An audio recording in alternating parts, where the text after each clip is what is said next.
आणि आता पाहणार आहोत मुंबई शहर त्याचबरोबर पुणे शहरामधील टॉप 9 बातम्या। मुंबईतील पवई तलाव ओव्हरफ्लो। पवई तलावाची 545 कोटी लिटर क्षमता। सद्यस्थितीमध्ये तलावाची पाणी पातळी 195 लिटर इतकी 195 कोटी लिटर इतकी माफ करा। चासकमान धरणाच्या समोरील पुलाला काही महिन्यांपूर्वी पडलेलं भगदाड जैसे तेच। पुलावर आता चक्क बांबूचा मंडप। मात्र सूचना फलक लावण्याचा धरण प्रशासनाला विसर। या धोकादायक पुलावरून वाहतूकही सुरूच।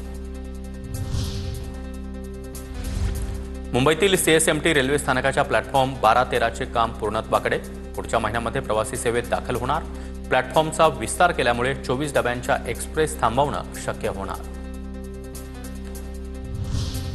मध्य रेल्वेकडून फुकट्या प्रवाशांवरील कारवाईसाठी 55 टीसींची फौज। सकाळच्या सत्रामध्ये केवळ 9 गाड्यांमधून 161 प्रवासी पकडले। 33,000चा दंड वसूल। मुंबईतील काँक्रिटीकरणाची 49% कामं पूर्ण। 342 किलोमीटर लांबीच्या रस्त्यांची कामं पूर्ण। उर्वरित कामं पावसाळ्यानंतर ऑक्टोबर महिन्यात हाती घेण्यात येणार। पुणे भोर मार्गे कोकणात जाणारा वरंदा घाट 3 महिन्यांसाठी बंद। अवजड वाहनांसाठी वरंदा घाट बंद ठेवण्यात येणार। दरड कोसळण्यासह रस्ता खचल्यानंतर खबरदारी म्हणून निर्णय।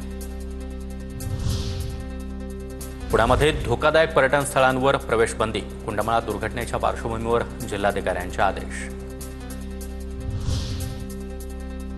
विरार अलिबाग मार्गिका खासगीकरणामधून राबवण्याचा राज्य सरकारचा निर्णय।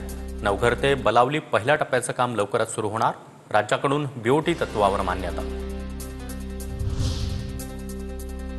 नालासोपाऱ्यातील मदर वेलंकनी इंग्लिश स्कूल आणि ज्युनियर कॉलेजमध्ये राडा। विद्यार्थ्यांना लिव्हिंग सर्टिफिकेट मार्कशीट देत नसल्याचा आरोप।